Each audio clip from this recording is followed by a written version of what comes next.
When you have an album that starts like this... In the United States, it's becoming an epidemic. In recent years, we've had literally a 30% increase. You know you don't have a run-of-the-mill prog metal album. You have something really special here. Hello everyone, I'm Dan and Bart. We are from Armed Cloud and you're watching Live Prog with Marcel Haster Rock and Roll! Yeah, I really need some coffee for this one. Or maybe even something stronger than coffee, because, well, the subject of today's video isn't the easiest. It is about this album, the Reticent, Please, their 6th album, a US-based band from Charlotte, North Carolina. And yeah, if you're not familiar with them, I don't blame you, because I was not familiar with them either. Until a while ago when, Generation Prog Records owner Michael Shatter told me about the Reticent. He told me about this band, and he has a good reason to tell me about him, because he is releasing this album. This is the first album by this band on his label. They have 5 other albums out there, and the moment I was pointed to the Reticent, I really hope I say it correctly. The first album I looked up on streaming was the Oubliette. That's the previous album, and I was listening to it and I was like, wow, this is really, I've never heard any kind of music like that. But also the topic of that album really struck me. It's about, well, the story of a person having Alzheimer's, and it turns out that it is a person very close to Chris Hathcock, who is the man behind the Reticent. So it's a very personal album, that one, the Oubliette. What I understood from the biography, but check out the website, there's a link in the description below. Check out the website, read the bio, then you get a good idea of what the Reticent is. I want to talk about this album because this album is also a very personal album. And I am Dutch, of course, and so when I see the Reticent, I was like, what does it mean? I had no idea what it meant, so I looked it up. And it means, according to a dictionary, not revealing one's thoughts or feelings readily. Now, I became friends with Chris on Facebook, and I was like, he's not really hiding his feelings. He's posting a lot about himself, and he is battling depression. He's battling mental illness. And that is exactly what this album is about. And that kind of struck me. If you go to the Bandcamp page of this band and you read what it says there, and that really struck me. It says that Please is an autobiographical album that delves into the heart of mental health battles, from hiding one's illness all the way to brink of oblivion. And I was like, wow, that is heavy. The first thing you heard in this video from this album is actually how this album starts. This is not a topic that YouTube very much likes, so I'm not going to go too deep into this, but the whole idea of mental health is something that affects so many people. And there are a lot of people that suffer from it, but maybe hide it and don't let it out. And there's a reason for it. There's a song on this album called the Scorn. When you look at the lyrics, I'm going to take out the booklet. This review is going all over the places, I can tell you that. But I was reading those lyrics from the Scorn, and it says here, why are you always so sad? You must be so weak. Just get over it. Why you just want attention? Such a drama queen. Just get over it.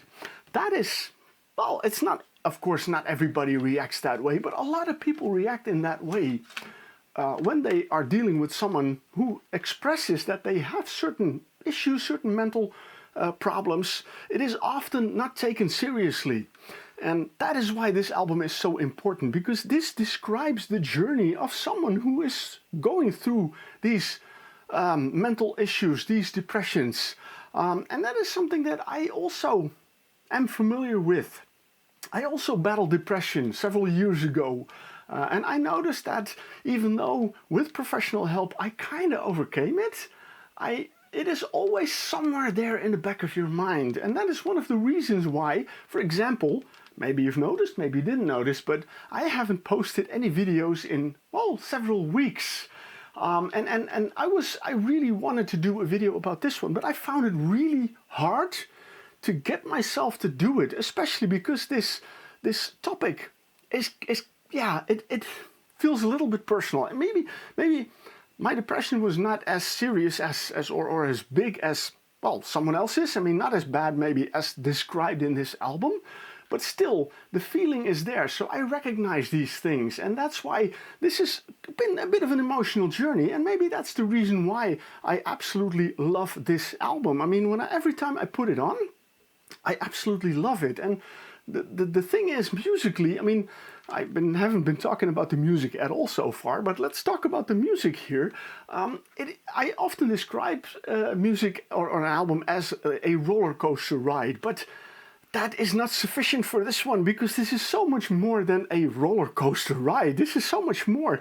The music at times is really intense. It's heavy. You have death metal, black metal, thrash metal, progressive metal, melodic parts, screaming. There's one song on it, Bed of Wasps.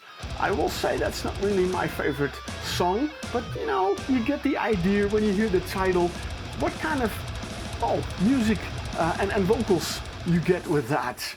But at the same time, at the second half of the album, it gets a little bit calmer. It gets a bit more, I would almost say a bit ambient songs. The last two songs on the album, The Riptide and The Chance, are really beautiful. They're really calm.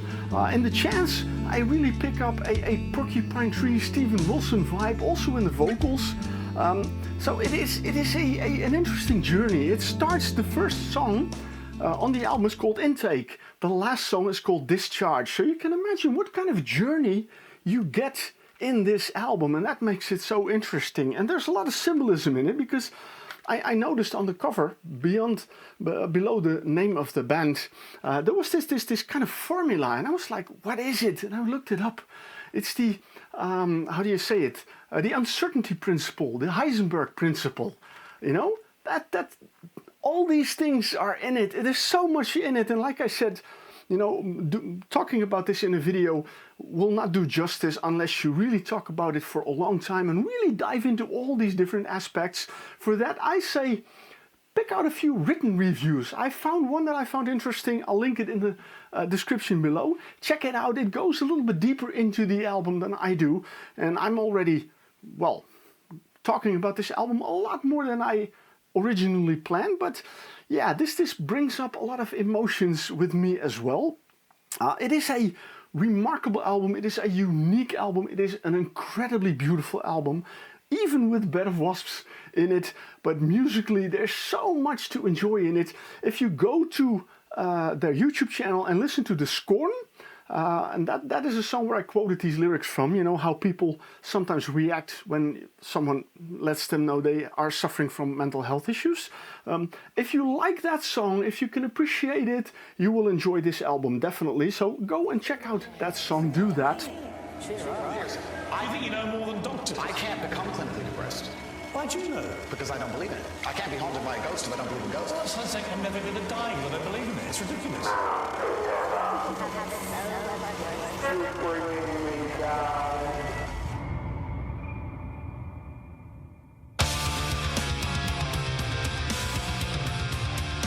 I haven't mentioned a lot about the band. Chris Hathcock is kind of the man behind the Reticent. He doesn't do everything himself, although he does a lot. He started out as a drummer for a black metal band, and along the way he changed. He started doing his own thing, writing music and coming up with these really amazing albums. I haven't listened to the older ones, but I'm sure they're worth to check out. But well, he does pretty much all instruments, vocals and everything. And when it comes to that, if you hear the range in vocals you find on this album, it's very impressive. So he's an amazing singer. There are some additional guitars and acoustic guitar by James Nelson. Well, the vocals on Bed of Wasps is a guest singer, Brian Kingsland, and there is narration by Vienna Gloom. I'm just reading this from my screen from their Bandcamp page, so you can check out the Bandcamp page. You can maybe listen to even more than just the Scorn. But I highly recommend this album, The Reticent, please. I highly recommend it. Check it out, listen to it. Yeah, it is a personal album, and that's the interesting thing about it. Despite the fact that it really has a very serious, a very heavy theme, I love to listen to the album. I don't know why that is, but I really love to listen to the album. Every time I put it on, I'm like, wow, this is amazing music. I'm so happy I have discovered this band. I really hope you will be happy having discovered this band as well. So go check them out. Go buy a copy of this album. Support musicians as much as you can. And the best way is to buy their albums. So do that. Listen to it.